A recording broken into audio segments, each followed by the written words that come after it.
Dans cette vidéo, on va se faire plaisir. On va se faire plaisir parce qu'on va parler de division. On va parler d'un outil que tu découvres en primaire. Après, le temps passe, on n'en parle plus beaucoup, voire on n'en parle plus du tout. Et puis, un jour, certains élèves redécouvrent la division dans le supérieur, après le bac. Ils redécouvrent la division opposée. Et en fait, on va regarder, on va refaire le lien entre la division posée avec des nombres entiers, donc ce qu'on apprend à faire en primaire, et on va étendre la notion à la division posée polynomiale, donc avec des polynômes. On va diviser des polynômes par des polynômes. Ça, ce sera dans un second temps dans la vidéo. Première chose, on va refaire, pour le plaisir comme ça, on va refaire une petite division posée. Allez, on va prendre, je sais pas moi, 837. Et puis on va se diviser ça par 5. Facile. 837, on refait avec le détail, d'accord? Parce que je sais qu'il y en a beaucoup qui ont oublié comment on faisait ce genre de choses. Donc 837 est un nombre constitué de 8 centaines, 3 dizaines, 7 unités. On va donc commencer par partager les 8 centaines. Tu vois, on partage en 5. C'est comme si on avait 5 sacs. Et puis dans chaque sac, on allait faire notre distribution des centaines, des dizaines, des unités en parts égales. Bon, je ne vais pas faire le... Ouais, je pourrais te faire le partage au fur et à mesure. On va dire que les 8 centaines, tiens, on va les écrire en vert. Hop, on va commencer par partager les 8 centaines. Je te fais juste le début. Et tu vois, dans chacun des 5 sacs, je peux mettre une centaine. Bah oui, je peux faire 5 groupes de 1. Et 5 fois 1 égale 5. Donc en faisant 5 groupes de 1, donc là je partage les centaines. En faisant 5 groupes de 1, je vais avoir utilisé 5 centaines. Tu vois, c'est les 5 points qui sont dans les petits sacs là. Et du coup, il me reste combien de centaines? Il me reste 3. Je ne peux pas les utiliser ces 3 centaines. Tu vois, je ne peux pas les prendre et mettre une centaine dans chaque sac. Bah oui, j'en ai que 3. Il m'en reste plus que 3. Et il faudrait que je mette une centaine dans chacun des 5 sacs. Donc en fait, puisque je ne peux plus partager les 3 centaines, et bien du coup, on va considérer que c'est 30 dizaines. Ok, 3 centaines, c'est 30 dizaines. Sauf qu'on a déjà 3 dizaines dans mon nombre de départ, puisque dans 837, j'avais déjà 3 dizaines. Et bien 30 dizaines plus 3 dizaines, ça fait 33 dizaines. Et donc on va partager ces 33 dizaines. Et donc il faut savoir 5, on peut faire 5 groupes de combien pour se rapprocher d'un partage des 33 dizaines. Donc là, 5 fois quoi? 5 fois 6, c'est-à-dire que je peux mettre dans mon sac 6 dizaines à chacun. Donc dans chaque sac, je peux mettre 6 dizaines, tu vois. Voilà. Et en faisant en fait 5 groupes de 6, 5 groupes de 6 dizaines, je vais avoir distribué 30 dizaines parce que 5 fois 6 égale 30. Tu as vu, on revient vraiment sur des bases fondamentales avec la connaissance des tables de multiplication, etc. Mais comme quoi, les choses elles sont vraiment connectées. Et ce que je veux te montrer dans cette vidéo, là où ça me fait plaisir, j'ai vraiment un gros plaisir à faire ça. Ce qui me fait plaisir, c'est de faire un lien entre des choses de primaire et des choses de bac plus 1, tu vois. Pour connecter vraiment les notions, c'est exactement ça qu'on va faire dans cette vidéo. Alors, on en est à 5 fois 6 égale 30. Donc il me reste 3 dizaines qui ne sont pas partagées, parce que 3 est plus petit que 5. Et maintenant, du coup, 3 dizaines, je veux dire que c'est 30 unités. Et comme j'avais déjà 7 unités, eh bien ça revient à partager 37 unités. Et donc 37 unités, eh bien je peux faire 5 fois 7, tu vois, je peux mettre 7 unités à tout le monde. 1, 2, 3, 4, 5, 6, 7. 1, 2, 3, 4, 5, 6, 7. 1, 2, 3, 4, 5, 6, 7. Voilà, en distribuant 7 unités à tout le monde, 5 fois 7, 35. J'aurai utilisé 35 unités en tout, il m'en restera 2. Et donc, tant qu'à se faire plaisir, autant se faire plaisir jusqu'au bout. On va rappeler aussi le vocabulaire. Alors pour le vocabulaire, on le met en rouge le vocabulaire, non, je sais pas. On reste en bleu, allez. Ça, le nombre que tu divises, il s'appelle dividende. Le nombre par lequel tu divises, il s'appelle diviseur. Le résultat de ta division s'appelle le quotient. Et puis, ce qu'il te reste, ça s'appelle le reste. Et on peut marquer au final que 837, eh bien c'est 5 fois 167 plus 2. Et le nombre 167, petite remarque, tu vois dans chacun des sacs, tu le vois le nombre 167. Un point vert, ça représentait une centaine. Les points rouges, ça représentait les dizaines, donc 6 dizaines. Et les points bleus, ça représentait les unités, donc 7 unités. Donc 167. On le voit vraiment écrit ici, le nombre 1, 6, 7, 167. Ok, j'ai bien fait 5 groupes, 1, 2, 3, 4, 5, de 167. Ok. Et il me reste 2 unités que j'ai pas pu partager. Bon, ça, c'était un rappel. Ça te rappelle tes années de primaire, peut-être des bons souvenirs, peut-être des mauvais souvenirs. En tout cas, ça, c'est ce qu'on appelle la division posée avec des nombres entiers. Maintenant, je vais te proposer une chose. Je vais te proposer de diviser un polynôme. On va considérer le polynôme P de x. Je vais écrire des grands X. Égale 2x cube. Alors, je l'ai marqué là. 2x cube moins 3x carré moins 14x plus 15. Imaginons qu'on veuille factoriser ce polynôme. Donc là, on rentre dans des notions beaucoup plus avancées. Hein. Tu comprends bien que déjà, il faut que tu saches que ça s'appelle un polynôme. C'est une expression de x. C'est un polynôme de degré 3 parce que la puissance, la plus grande puissance, c'est une puissance 3. Et imaginons qu'on veuille factoriser ce polynôme. La première chose qu'on va chercher, ça va être ce qu'on appelle une racine évidente. Ce que je suis en train de te dire ici, c'est des choses qu'on fait en maths experte en terminale. D'accord? Maths experte terminale, tu vas apprendre à factoriser des polynômes comme ça. Donc on va chercher une racine évidente, c'est-à-dire une valeur de x qui de façon évidente annule le polynôme. Alors je te le fais rapidement, mais normalement quand on cherche une racine évidente, on cherche d'abord avec 1 et 0. Après on cherche avec 2. On voit si P de 2 ça vaut 0. Après on cherche avec moins 1, moins 2. Tu vois, on cherche les nombres les plus proches de 0 en fait, des entiers hein, bien sûr. Et puis là en fait, P de 1, bah, on va calculer. Donc 1 puissance 3 ça fait 1. 1 au carré ça fait 1. 14 fois 1. Et puis quand tu calcules ça, donc 2 moins 3 ça fait moins 1.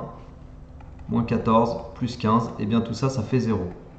Donc comme P de 1 vaut 0, alors x égale 1 est une racine. Alors, comprends bien le terme racine. Le terme racine, c'est valeur annulatoire. C'est la valeur qui annule le polynôme, qui annule l'expression. Mais on appelle ça une racine. Ok, c'est important d'employer le bon vocabulaire. C'est une racine de P de x. Et donc, ce que je te disais qu'on apprend à faire en maths experte, eh bien P de x est factorisable. Et ça, c'est une propriété qu'on voit, un théorème qu'on voit dans l'option maths experte. Il est factorisable par x moins 1. Et donc, qu'est-ce qu'on va dire? Puisqu'il est factorisable par x moins 1, ça veut dire que P de x va s'écrire sous la forme x moins 1 fois un polynôme que je peux appeler q de x. Je ne sais pas en fait, q de x, je ne le connais pas, mais je sais que mon polynôme P de x, il va être factorisable par x moins 1, donc on pourra l'écrire comme ça. Et on va chercher q de x. Qu'est-ce qu'on va faire pour chercher q de x? Eh bien, on va faire ce qu'on appelle une division posée, une division polynomiale posée. Donc, je vais diviser tout simplement le polynôme P de x par x moins 1. Et là, tu te dis, waouh, on peut diviser des polynômes par des polynômes? Eh bien oui, on va diviser 2x au cube moins 3x au carré. Je t'ai dit que c'était une vidéo plaisir. Hein. C'est vraiment pour se faire plaisir avec des trucs de maths qu'on ne fait pas partout, qu'on ne fait pas dans toutes les filières. Tu as plein de gens autour de toi certainement qui te diront qu'ils n'ont jamais fait ça, qui ne comprendront vraiment pas de quoi tu parles si tu leur parles de division polynomiale comme ça. Et du coup, c'est quelque chose voilà, que tu peux découvrir uniquement si tu es intéressé par ça et puis si tu poursuis tes études en mode études scientifiques. Tu vois. Donc on va voilà, diviser le polynôme 2x au cube moins 3x au carré moins 14x plus 15 par x moins 1. Okay, c'est-à-dire mon polynôme de départ par le facteur x moins 1.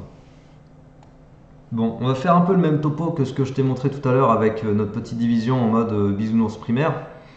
On va faire un peu le même genre de choses. On va à chaque fois chercher un facteur ici, tu vois, pour que x moins 1 fois ce truc, ça me permette au fur et à mesure d'annuler les termes du polynôme de départ. Tu vas comprendre. Tu vas comprendre avec le premier on va dire, terme, le premier monôme de mon quotient. Le premier monôme, ça va être 2x cube, 2x carré, pardon. Pourquoi je choisis ici 2x carré? Tout comme tout à l'heure, je cherchais à savoir combien de groupes de 5, tu te souviens? 1 fois 5, ça faisait 5, 8 moins 5, il me reste 3. On est exactement dans cette démarche-là. 2x carré fois x, ça fait 2x au cube.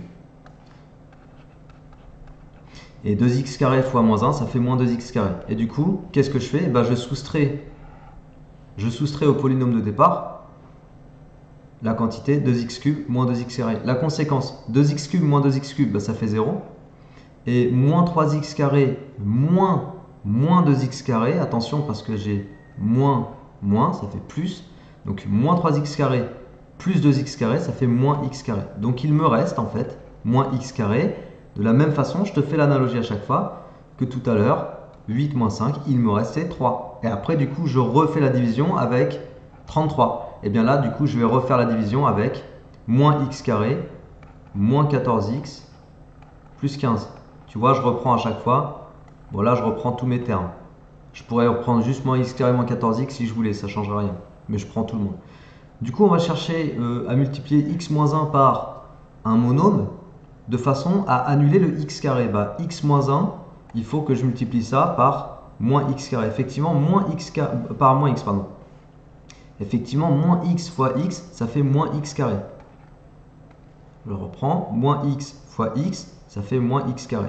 Et après, moins x fois moins 1, ça fait plus x. Donc la ligne que j'écris ici, c'est toujours le résultat de ça fois ça. Et donc je vais soustraire ce truc, ce polynôme, au polynôme que j'ai juste au-dessus. Hop, je soustrais. Donc moins x carré moins x carré, ben ça fait 0. Mais c'est normal, hein, c'est le but à chaque fois. C'est le but de simplifier au fur et à mesure tous les monômes. Et après, moins 14x moins plus x, ça fait moins 15x. Et après, plus 15, bah, moins, il n'y a pas de constante, ça fait plus 15. Donc ça, c'est ce qui me reste, moins 15x plus 15. Qu'est-ce qui me reste à trouver ici pour pouvoir faire ce truc-là fois x moins 1 et annuler moins 15x moins 15? Bah, en fait, ce qui me reste, c'est moins 15. Tout simplement. Effectivement, moins 15 fois x, ça fait moins 15x. Moins 15 fois moins 1, ça fait plus 15. Et tu vois, moins 15x plus 15, moins 15x plus 15, bah, il te reste 0. Conclusion, conséquence. Eh bien, le polynôme 2x cube moins 3x carré moins 14x plus 15, il est factorisable par x moins 1, facteur de 2x carré moins x moins 15. Ok? On vient de trouver la factorisation de notre polynôme de degré 3. À quoi ça peut nous servir?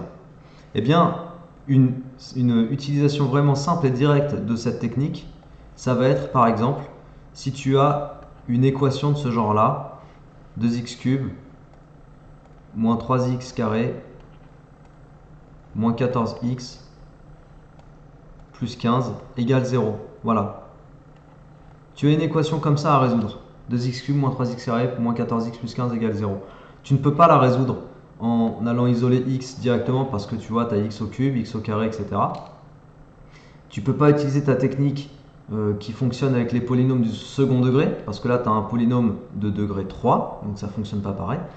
Donc, l'une des techniques possibles, c'est de réussir à factoriser cette expression littérale. Et effectivement, avec notre division polynomiale, on a trouvé une factorisation. J'ai repris le même polynôme hein, dans mon équation là.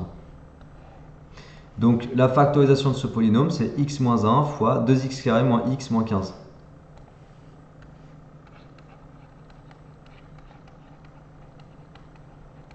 Et on tombe sur quoi là? On tombe sur ce qu'on appelle une équation à produit nul. Ok, EPN, équation produit nul. Soit x moins 1 égale 0, et dans ce cas-là, x égale 1. C'est une solution de ton équation. On le savait déjà, hein, parce que x égale 1, c'est une racine évidente. Soit 2x carré moins x moins 15 égale 0. Et là, il faut résoudre. Et là, on peut résoudre parce que c'est une équation polynôme du second degré avec donc x au carré, second degré. Donc, on peut utiliser la méthode du discriminant, delta, b carré moins 4ac. Bon, je ne vais pas faire la résolution en entier. A, ça vaut 2. Pour rappel, ça vous fait un petit rappel comme ça à tous. B égale moins 1, C égale moins 15. Je suis donc allé chercher les coefficients A, B, C. Donc B carré moins 4AC, ça nous fait quoi? Ça nous fait 1 moins 4 fois 2 fois moins 15. Qu'est-ce que ça va faire ça? Est-ce que ça ferait pas du 121 par hasard? 2 fois, donc déjà moins par moins ça fait plus. 2 fois 15 ça fait 30. 4 fois 30 ça fait 120. 120 plus 1, ça fait 121. 121, c'est pas la racine de 11? C'est pas le carré de 11? Racine de 121, ça fait 11, non? J'ai pas ma calculette sous la main, donc là, c'est... Mais je pense que c'est ça, hein. 11 au carré égale 121. Et du coup, là, tes deux solutions. Moins b moins racine carrée de delta sur 2a. Donc ça nous fait quoi? Ça nous fait moins b, donc moins 1, ça fait 1. Moins racine de 121, ça fait moins 11. Sur 2 fois a, donc 2 fois 2, 4. Alors, moins 10 sur 4, moins 5 demi. Et puis l'autre, ça nous fait quoi? Ça nous fait, donc pareil, 1 plus 11 sur 4. Donc 12 quarts, donc 3. Et ben voilà. Donc tu as vu en fait, mon équation de départ, ces solutions sont moins 5 demi, 1 et 3. Voilà, on a résolu en fait une équation polynomiale de degré 3. Et on l'a résolu comment? On l'a résolu parce qu'on a trouvé une factorisation. Et on a trouvé une factorisation comment? On a trouvé une factorisation en posant notre division euclidienne polynomiale. T'as vu ça? Comme quoi, la division que tu fais en primaire, elle n'est pas inutile du tout.